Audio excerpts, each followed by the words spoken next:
Diğeri biraz sarmayın.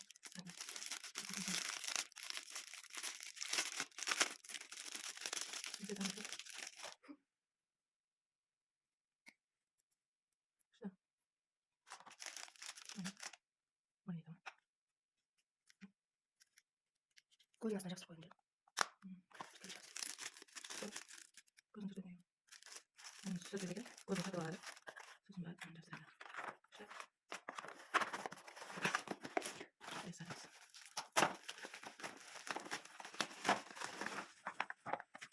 Ne oldu kadar? Şey yok mesela. Böyle şey unutuyorum.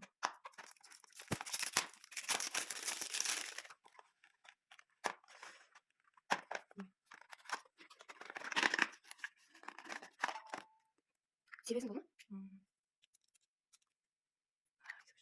Olsun izin ver. Ben şuraya.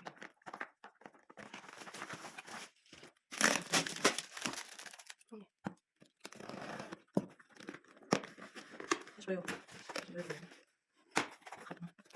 Değil. Şuraya.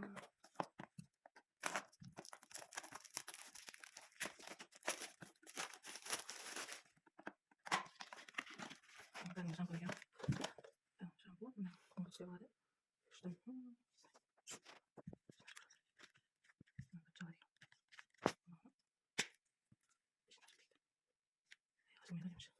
Bunu?